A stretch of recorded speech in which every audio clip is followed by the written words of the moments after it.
start with a soft, mystical tone as if sharing a secret. You know, not all love stories are made of starlight and pixie dust. Some are forged in shadow and fire, and those are the ones that burn the brightest and often the fastest. Let me tell you about Ilara and Kaiden. Ilara was a witch, not the kind you read about in fairy tales with a pointy hat and a warty nose. No, she was a creature of the forest, her magic woven from moonlight and the whispers of ancient trees. Her heart was as wild and untamed as the woods she called home. She could coax flowers to bloom in winter and calm a raging storm with a hum. But she was lonely. The mortals feared her, and the other magical beings, well, they were too caught up in their own ancient games. Then came Kaiden. Music swells slightly, becoming more intense and romantic. He wasn't a knight in shining armor. He was a demon, born of obsidian and flame. His eyes held the fire of 1,000 dying suns, and his voice was like the rumble of an earthquake. He was sent to corrupt the forest, to drain its life and claim it for the underworld. His mission was simple: destroy the witch who protected it. But when he saw her, everything changed. He saw her tending to a wounded fawn, her hands glowing with a soft green light. He saw the kindness in her eyes, a kindness he'd never known.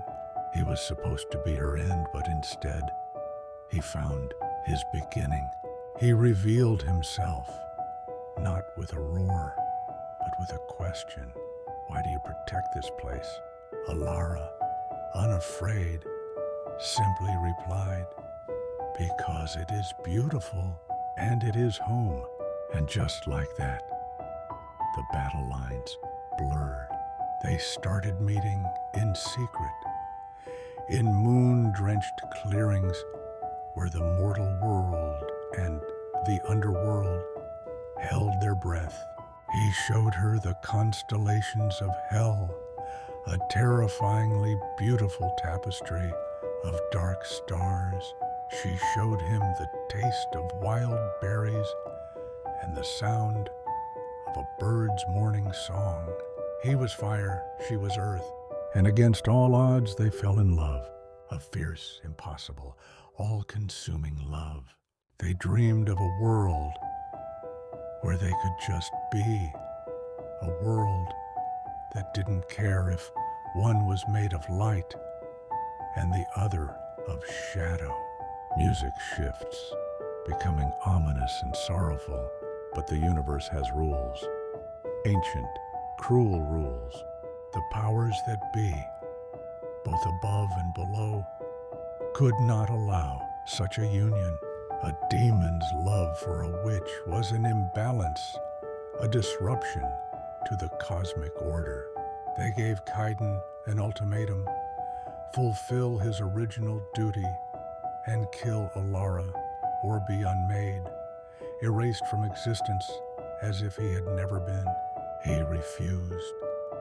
He would rather be nothing than be the one to harm her. So they came for him.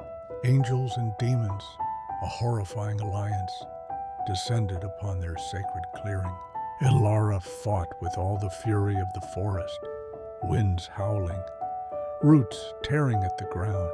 Kaiden unleashed hellfire, a desperate attempt to protect the only good thing in his long, dark existence.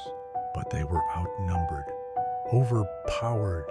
In the end, as Ilara was held back by celestial chains, she could only watch. She watched as they performed the ritual of unmaking. She watched as the demon she loved, the being who learned to appreciate a sunrise because of her, began to fray at the edges. His form flickered, the fire in his eyes dimming. He looked at her one last time, and he didn't scream. He didn't rage. He just smiled, a heartbreakingly gentle smile. And with his last breath, he whispered her name, a sound that wasn't carried on the wind, but felt like a final ghostly touch against her soul. And then he was gone, not dead, gone. No memory of him left in the universe, except for the one searing, agonizing hole in Alara's heart. She was left alone in the silent clearing, the taste of ash on her tongue. She had won. Her forest was safe, but the witch who loved the sound of birdsong and coaxed flowers from the snow was gone, too. All that remained was a woman with moonlight in her hair and an endless, burning winter in her soul.